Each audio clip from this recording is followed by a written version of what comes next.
ауыл шаруашылық кәсібін енді бастап жатқан болсаңыздар, мынаған қатты мән беріңіздер, қатты сақ болыңыздар, соңына дейін тыңдаңыздар, жақсылап талқылап айтамын. Мал шаруашылығымен айналысу малшы болу дегенді білдірмейді. Сол себепті әрбір мал шаруашылығымен айналысқысы келетін адам өзін кәсіпкер ретінде санау керек. Ол кәсіпкер адам болған мезгілде неден сақтану керек, білесіздер ме? Ең бірінші манипуляциядан сақтану керек. Манипуляция. Бастарыңа құйып алыңдар, миларыңа құйып алыңдар. Мына найымда жүргендердің көбі бұл манипуляцияға мән бермейді. Өйткені олардың 99% тапқан табысын шашуды біледі. Олар әдетке айналдырып алады. Егер найымнан шығып атқан болсаң, бұл әдеттен құтылу керек. Сен тапқан табысыңды дұрыс жерге жұмсау және дұрыс жұмсау деуің керек. Дұрыс жерге жұмсау бөлек нәрсе. Дұрыс жұмсау басқаша бөлек нәрсе. Егер дұрыс жерге жұмсап, дұрыс жұмсамасаң, онда сен минустасың. Көпшілік адам өзінің манипуляция жасалғанын білмейді. Кейбір адамдар біреудің манипуляция жасап жатқанын білмей қалады. Менің бір туысқандарым бар, өте қатты манипуляция жасайды. Манипуляция әртүрлі болады. Әртүрлі жағдайлар жасады. Әрбір ұлтқа әртүрлі манипуляция жасалады. Ең жаман манипуляция, ең жиіркенішті манипуляция, дін атынан жасалған манипуляция. Ол қалай жасалады? Мына тыңдаңыздар, өте жақсы түсінесіз. Ассалаумағалейкум, қош келдіңіз. Адамның көзін көр топырақ тойдырады десе, мұсылманның баласың, шырағым. Бері қара.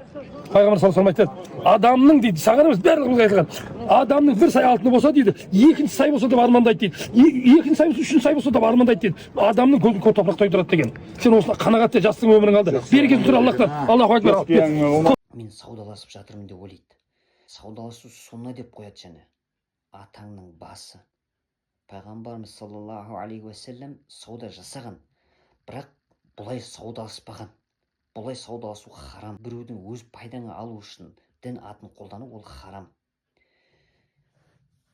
Біз медреседе, мешітте жұмыстап жүргенімізде оқытып жүрген ұстаздар осылай қаншама адамды манипуляция жасайды. Медресе үшін, Аллах разылығы үшін, зекет, қажылық, через сол сөздер арқылы өзінің қалтасына ақша түсіру.